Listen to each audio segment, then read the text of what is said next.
bienvenue dans ce nouvel épisode des Chroniques d'une médium.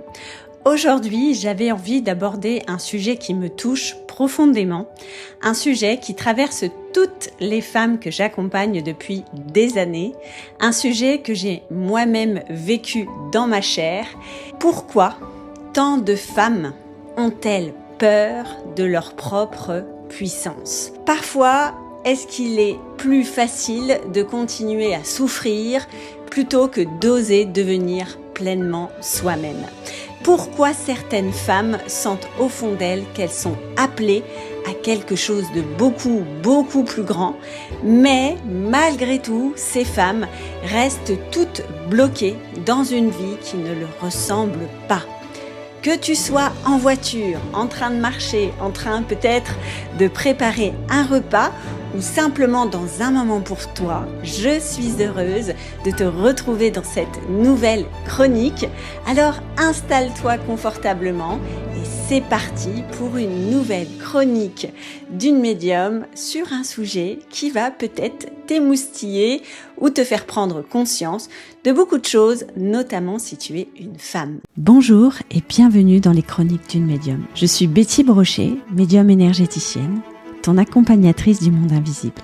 Dans ce podcast, je t'emmène au cœur de mes aventures extraordinaires, là où les esprits se manifestent et les âmes se transforment. Que tu sois novice, curieux ou praticien aguerri du monde invisible, chaque épisode est une fenêtre ouverte sur des expériences spirituelles captivantes et des transformations profondes. Je te raconte les histoires fascinantes de ma vie en tant que médium et les récits inspirants des transformations vécues par mes clientes grâce à leurs rencontres avec l'invisible. Laisse-toi porter par ces histoires intimes et vibrantes. Ensemble, explorons les dimensions cachées de notre existence et découvre ce monde extraordinaire qui peut tant nous apporter. Abonne-toi dès maintenant pour ne rater aucun voyage. Ouvre grand tes oreilles, tes yeux et toutes tes sensations. Le voyage commence maintenant.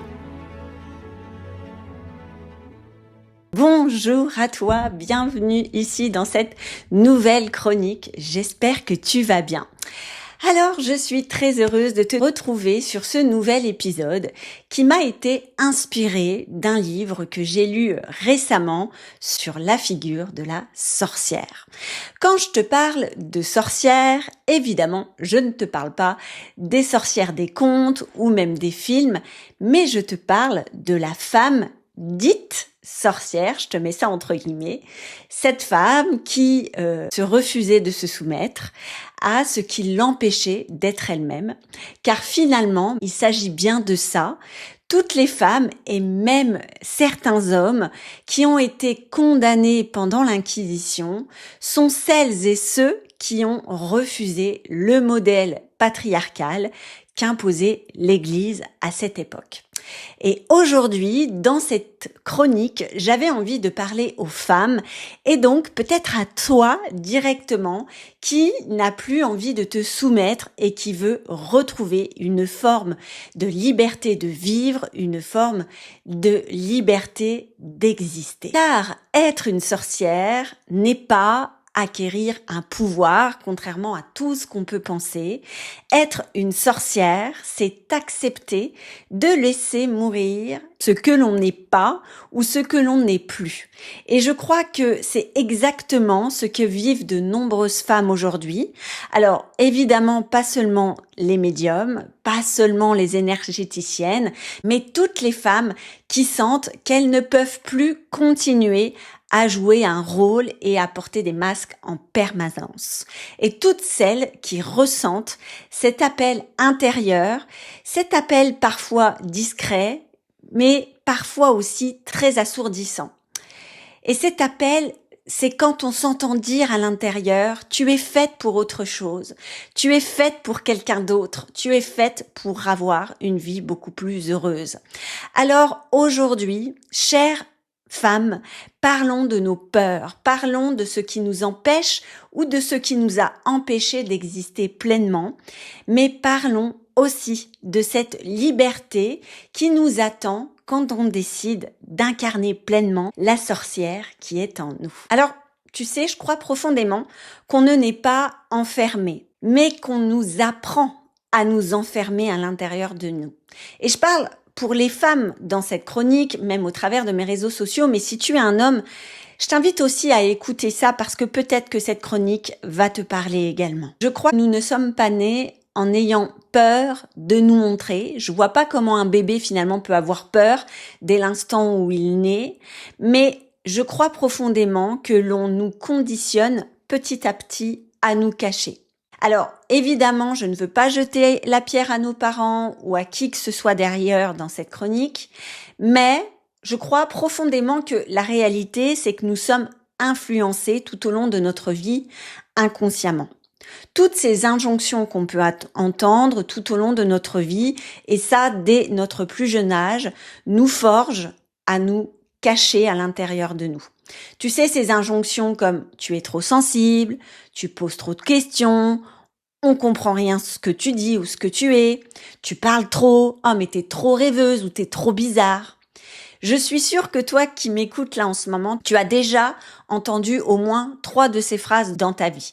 Et moi, mes phrases fétiches, enfin si on peut dire ça comme ça, c'était vraiment t'es trop sensible, t'es trop rêveuse et surtout, qu'est-ce que tu poses trop de questions? Et honnêtement, je crois que la dernière phrase que je viens de te dire, c'est celle que j'ai entendue jusqu'à l'âge adulte. Tu poses trop de questions. Alors, à ce moment-là, quand on entend ces injonctions venues de l'extérieur, comment notre inconscient va réagir? Il va simplement dire « Hey, tu es en danger, ce que tu fais, ce que tu es n'est pas adapté à la société, à ton entourage. Alors, refoule ce que tu as envie de dire, refoule ce que tu ressens et surtout, adapte-toi. » Et donc, petit à petit, et ça de manière inconsciente, on comprend, et moi je suis passée par là, que c'est plus simple de s'adapter à son environnement et c'est plus simple d'être comme les autres ou comme les autres nous demandent d'être. Et finalement, c'est plus simple de rentrer dans un moule. Et petit à petit, en rentrant dans ce moule, on se coupe de nous-mêmes parce qu'on veut juste être aimé et appartenir. Et ça, peut-être que ça commence déjà à résonner en toi et tu dis, je suis peut-être cette personne qui a été influencée par l'extérieur et c'est pour ça aujourd'hui que je ne me sens pas profondément à ma place. Et je vais te raconter mon histoire et amuse-toi à faire des parallèles avec la tienne. En fait, pendant des années, j'ai essayé d'être normale, c'est-à-dire essayer d'être comme on me demandait d'être. Et pendant longtemps, j'ai vraiment souffert de ce fameux « tu es trop sensible ». Comme si finalement c'était pour la société, pour les gens qui m'entouraient, anormal de ressentir. Mais en réalité, ce n'était pas moi le problème. C'était le monde extérieur, tous ces gens qui me demandaient d'arrêter d'être trop sensible. Et peut-être que là, tu vas faire le lien avec ta vie. Et moi, j'ai envie aussi d'aller plus loin dans ce lien et de faire le lien avec justement cette femme dite sorcière. Tu sais, quand j'étais petite et jusque aujourd'hui et pendant l'âge adulte, je percevais les choses que les autres ne voyaient pas, je captais des émotions qui ne m'appartenaient pas. On peut même dire au présent aujourd'hui, je crois encore que ma sensibilité fait peur. Quand je vois tous ces haters, tous ces commentaires, tous ces insultes, je sais bien que les gens qui écrivent ont peur. Et c'est humain, on a tous des choses à cacher, on a tous des secrets. Et quand tu captes, la première chose que les gens se disent, c'est « qu'est-ce qu'elle va voir en moi? Qu'est-ce qu'elle va être capable de percevoir chez moi? Qu'est-ce qu'elle va dire de moi ?» Tu sais, quand j'étais instite, j'avais une collègue qui était hyper mystérieuse sur sa vie privée. Cherchais pas forcément à en savoir plus, mais je sentais que malgré les apparences de « je suis hyper forte, je suis une femme hyper intelligente et hyper forte », en fait, je ne vais pas bien. Et c'était un ressenti que moi j'avais. Et évidemment, ce que je ressentais, je ne lui en parlais pas parce que je respectais évidemment son intimité. Et il est arrivé plusieurs fois que j'ai des discussions avec elle qui partaient d'un sujet complètement banal, en général d'un sujet de travail, et qui finissaient très souvent par des confidences sur sa vie. Et un jour, comme ça, j'étais dans son bureau avec elle et elle me dit « Betty, je te déteste ». Je dis « Ah ouais? Pourquoi tu me détestes? Qu'est-ce qui se passe ?» Elle me dit « Tu m'énerves parce que tu arrives toujours à me faire dire des choses sur des sujets que je n'ai pas envie de raconter. » Et ça, je le faisais pas exprès. C'était juste dans notre conversation parce que je m'intéressais à elle, à l'humaine qu'elle était. Eh bien que je l'aidais simplement à se déposer et à lui faire comprendre qu'il y avait quelque chose qui n'allait pas. Mais encore une fois, ce n'était pas conscient de ma part. Et je n'ai jamais finalement compris comment je faisais ça. Je fais ça depuis que je suis toute petite. Depuis mon plus jeune âge, j'ai été la confidente de beaucoup d'amis, de beaucoup de personnes qui étaient tout autour de moi, parce que je ressentais finalement quand quelque chose n'allait pas. Et même si je ne cherche pas à lire dans les gens, et encore aujourd'hui, c'est comme ça, c'est ma médiumnité, c'est le fait d'être connecté à l'invisible, l'information arrive. Bien sûr, je ne dis jamais rien et c'est pour ça que pour moi, je prône l'éthique dans la médiumnité. En fait, une personne a ses secrets, a son intimité, elle n'a pas forcément envie de savoir, de dire tout ce qu'on a à dire et je te rassure, je ne sais pas tout des gens et d'ailleurs, je dis toujours quand je fais des lectures d'âme, tu me donnes seulement ce que tu as envie de me livrer. Mais quand j'ai une information, c'est souvent parce que inconsciemment, la personne a envie de se libérer sur ça. Et donc quand la personne arrive avec son consentement, évidemment, et me dit qu'elle veut faire une lecture d'âme avec moi. Évidemment, je vais lui parler de ce sujet qu'elle ne m'a pas dit en amont. Et il y a comme un soulagement qui se fait parce que la personne, à ce moment-là, décide de parler de ça. Donc ça, c'est quelque chose aussi qui est important. Je ne vais pas capter des choses que tu n'as pas envie de me dire ou tu n'as pas envie de résoudre. Ça, c'est une évidence. C'est de l'éthique et c'est ce que je prône dans mes formations. Et je peux aussi comprendre que tout ça peut faire peur, autant pour les autres, parce qu'ils se demandent ce que la médium va capter, mais aussi pour ceux qui captent et ceux qui ne comprennent pas quand elles ont les informations d'une personne. Et moi, pendant des années, j'ai tout gardé en moi, bien parce que je ne savais pas comment agir avec ces informations, mais surtout pour me conformer et ne pas faire de vagues. Tu sais, j'avais vraiment ce sentiment que je devais être lisse, comme on m'avait appris d'être une femme. Et ça, c'est du transgénérationnel, on est d'accord. Et le fait de ne pas être trop, c'était une injonction qu'on m'avait donnée pour justement, s'il te plaît, ne sois pas dans cette sensibilité et cette femme qui peut peut-être faire des vagues et faire en sorte qu'elle soit trop visible. Parce que j'ai été construite dans l'invisibilité. Les femmes de ma famille ne devaient pas être trop visibles. Elles devaient se taire, elles ne devaient pas être trop visibles. Et ma grand-mère, je suis persuadée aujourd'hui qu'elle est décédée de ça, parce qu'elle ressentait, mais qu'elle n'était pas autorisée inconsciemment à dire ce qu'elle ressentait. Et ça a été pour elle une terrible souffrance, une très très grande souffrance. Mais quand on se conforme à ce que les autres veulent de nous, et qu'on refoule ce qu'on est vraiment, il y a quelque chose qu'on ignore. On ignore le prix que l'on paie lorsqu'on se trahit. On ignore qu'on est en train de se détruire nous-mêmes et qu'on est en train de s'oublier profondément.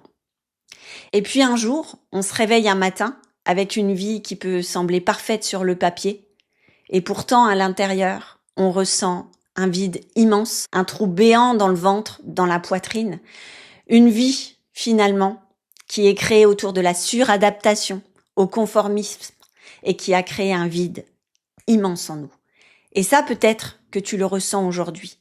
Et je te comprends tellement, parce que moi, c'est exactement par là que je suis passée, parce que j'ai tué ma sensibilité et j'ai tué ma sorcière intérieure. Et aujourd'hui, les femmes qui arrivent parmi les lumineuses viennent évidemment en premier lieu pour la médiumnité, mais finalement, au fil du parcours, elles viennent surtout pour révéler la sorcière qui est en elles.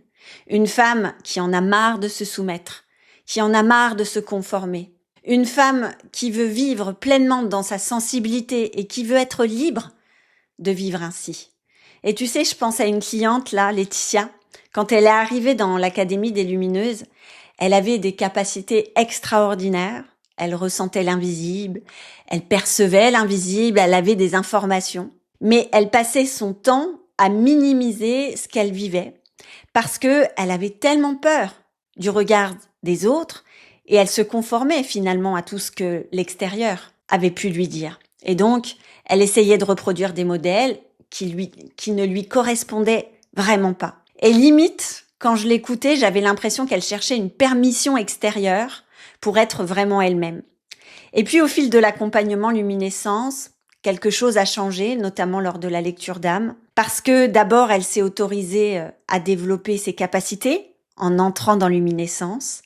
Et puis, elle a compris ses blocages, ses freins, Et petit à petit, elle a vu à quel point elle se cachait, à quel point elle s'inhibait. Et elle a commencé à arrêter de se comparer, à arrêter de vouloir rentrer dans les cases. Et aujourd'hui, elle est pleinement elle-même. C'est une thérapeute qui accompagne des clientes, qui a une technique différente, mais juste par sa présence, parce qu'elle est complètement alignée elle-même. Elle transforme aujourd'hui des dizaines de personnes par jour, parce que juste elle est alignée et ça inspire tous les gens qui rentrent dans son cabinet. Aujourd'hui, elle est enfin elle-même, elle s'autorise d'être sensible, de capter les informations pour être au service de la transformation de ses clients. Et je suis tellement fière d'avoir pu l'autoriser à se connecter à cette sorcière qui est en elle, cette femme libre, sensible et puissante qui transforme le monde. Je ne crois pas que les femmes aient peur de cette sorcière, justement. Je crois qu'elles l'ont juste cachée parce qu'elle est là à l'intérieur d'elles. Je crois qu'elles ont juste peur de ce que les autres pourront dire si elles ne sont plus conformes à ce qu'on leur a demandé d'être. Car devenir soi-même, ça implique de poser des limites, de changer de direction, de quitter certaines relations, de renoncer à certaines identités, de décevoir des personnes. Et ça demande beaucoup de courage, beaucoup de résilience, et c'est pas facile pour tout le monde. Parce qu'à un moment, on entend l'appel de son âme très très fort, et ça devient tellement fort que c'est plus possible de faire semblant. On rentre dans une souffrance qui est tellement horrible que soit on décide de vivre avec cette souffrance, ou alors on en crée une grande dépression intérieure. Et ce que je veux que tu comprennes aujourd'hui, c'est que cette femme sorcière, c'est une femme qui à un moment dans sa vie, oui, va mourir de l'ancienne version d'elle-même. Et tout ce que j'ai pu observer au travers du parcours luminescence, c'est qu'il existe vraiment cette étape de mort symbolique. L'ancienne version de soi s'effondre, et ça peut être déstabilisant, je le sais, et c'est pour ça qu'on est là pour t'accompagner, pour te soutenir, que ça soit moi, mon équipe ou toutes les lumineuses qui ont traversé cette étape. Parce que à ce moment-là, je sais qu'on ne sait plus qui l'on est.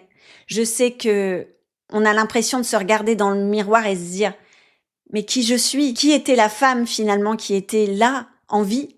Et pourquoi je ressens ce vide si profond? Mais sache que si tu traverses cette zone avec courage, avec force et avec compréhension, cette traversée n'est qu'un passage. Et c'est souvent là où tu te sens le plus perdu dans le processus, que tu es en train simplement de renaître et de te reconnecter à qui tu es profondément. Alors, la question peut-être que tu te poses, c'est Betty, ok, je sens que je suis perdue, je sens que je suis pas alignée à qui je suis, mais comment je fais pour me libérer de tout ça? La première étape, c'est d'arrêter de fuir. Arrête de fuir tout ce que tu ressens. Accepte de regarder ce qui se passe à l'intérieur de toi. Accepte de regarder à quel point tu souffres, à quel point tu te voiles la face. Accepte aussi d'écouter cette petite voix qui te dit tous les jours « Tu n'es pas au bon endroit, tu n'es pas avec la bonne personne, tu n'es pas dans le bon job, tu n'es pas la femme que tu es. » Choisis-toi.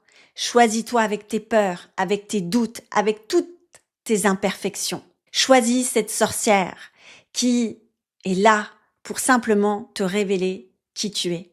Et tu sais, après toutes ces années d'accompagnement que j'ai fait auprès de ces femmes, après toutes ces rencontres extraordinaires, je crois que être une sorcière, c'est simplement être une femme, mais pas n'importe quelle femme. Une femme qui refuse de renoncer à elle-même. Une femme qui ose écouter son âme, même lorsque ça dérange le monde extérieur, ses amis, ses parents, sa famille, peu importe. Une femme qui ose penser différemment que tout ce qu'on a pu lui dire jusqu'alors. Une femme qui ose ressentir profondément. Et surtout, une femme qui cesse de demander l'approbation de l'autre pour exister. Et finalement, une femme qui choisit la vérité plutôt que la conformité. Alors, au fond, une sorcière, c'est quoi? Une sorcière, c'est pas une identité. C'est juste un acte de courage et juste ce courage, c'est juste à être une femme qui a le courage d'être elle-même. Alors aujourd'hui, au travers de cette chronique, j'aimerais simplement te laisser avec cette question. Dans quelle partie de ta vie es-tu encore en train de te conformer avec ce que l'on attend de toi? Parce qu'au fond, la véritable puissance féminine, celle dont je te parle depuis des années, c'est pas celle de devenir quelqu'un d'autre. C'est celle simplement de retrouver celle que tu as toujours été. Et peut-être que c'est ça, finalement, que tu viens chercher dans cette chronique, qui je suis. Mais aussi ce courage d'être enfin libre et d'être enfin toi. Si cet épisode a résonné en toi, n'hésite pas à le partager à une femme de ton entourage. Et surtout, n'oublie pas qu'en chaque femme et qu'en chaque homme réside la vérité. La vérité d'être soi, la vérité d'être pleinement connecté à sa véritable essence et simplement d'avoir enfin le pouvoir d'être libre, d'être soi-même. Je te dis à bientôt pour une nouvelle chronique et surtout, prends soin de ton âme.